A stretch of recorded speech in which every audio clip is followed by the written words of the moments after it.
Two of the most typical pawn structures you should learn how to both play with and against are isolated and hanging pawn structures.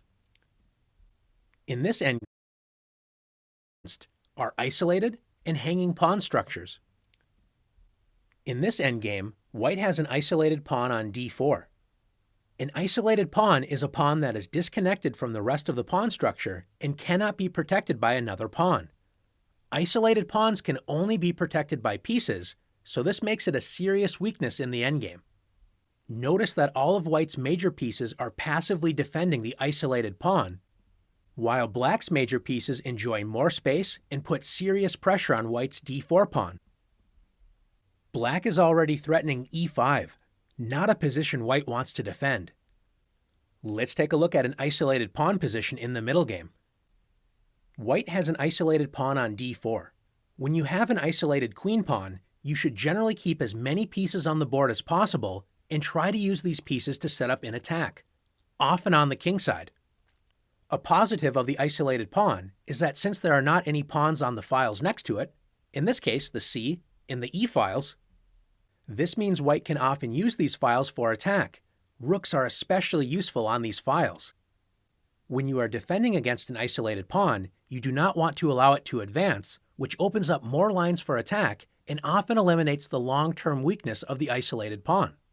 The best way to do this is by blocking the square directly in front of the pawn, in this case, the d5 square. Black is threatening knight b4 to d5 when black blockades white's isolated pawn. The defender will look to trade pieces and work toward an endgame like the one we looked at a moment ago. With white to play, white plays the important a3, preventing black from playing knight b4.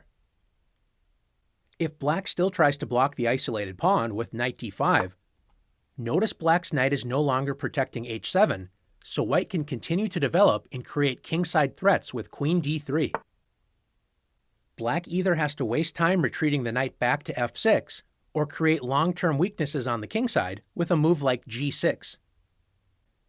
After a3, a more common idea for black is to play b6, preparing to place the bishop on the long diagonal and help control the square in front of the isolated pawn, the d5 square. After queen d3, placing pressure on black's king side, in bishop b7, white eliminates the isolated queen pawn and opens up the position with d5. It looks like white is simply losing a pawn after e takes d5, but this opens up the e-file for white's rook, placing pressure on black's bishop on e7. After bishop g5, white is threatening bishop takes f6 and checkmate on h7, so black is forced to make the weakening move g6. Now that the knight is only protected by the bishop, white takes advantage of the weak dark squares with rook takes e7. The only way to protect the f6 knight is to play queen takes e7.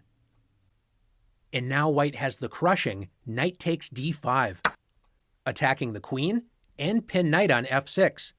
White will play knight takes f6 check on the next turn with a crushing attack. The next structure we'll look at is hanging pawns. Hanging pawns are two pawns on connecting files that are isolated from all other pawns. Hanging pawns are similar to isolated pawns. They can often be targets of attack, especially in endgames, but they also can be powerful pawns that can advance, sometimes creating a powerful pass pawn or helping create attacking chances.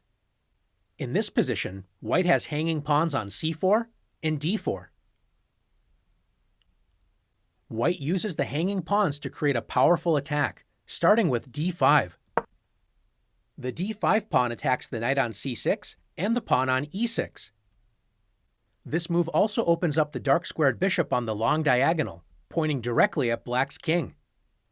If black captures the d5 pawn with e takes d5, the e-file has been opened and black is in serious trouble when white's other hanging pawn, now an isolated pawn, recaptures with c takes d5. If black moves the knight on c6, white wins a piece with queen takes e7. Black cannot capture the d5 pawn because after queen takes d5, white wins the queen with bishop takes h7 check.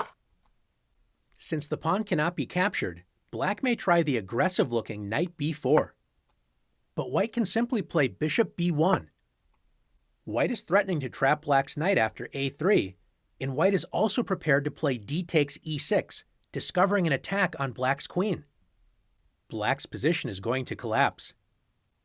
This leaves us with the knight retreat, knight b8.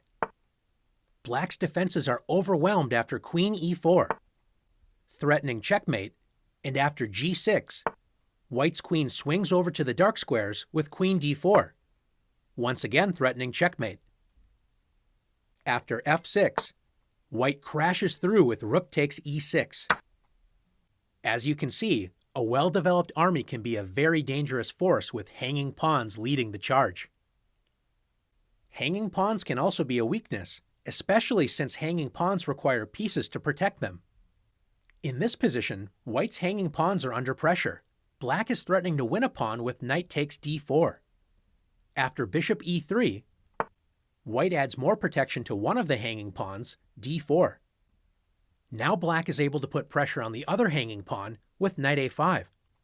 Black's knight attacks white's queen, and with the rook on c8, the c4 pawn is under serious pressure. Black's light-squared bishop is now attacking a key defender of the d4 pawn, the knight on f3.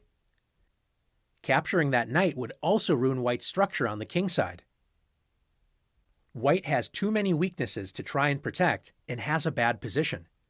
After exploring how to play with and against isolated and hanging pawns, now it's time to put your skills to the test.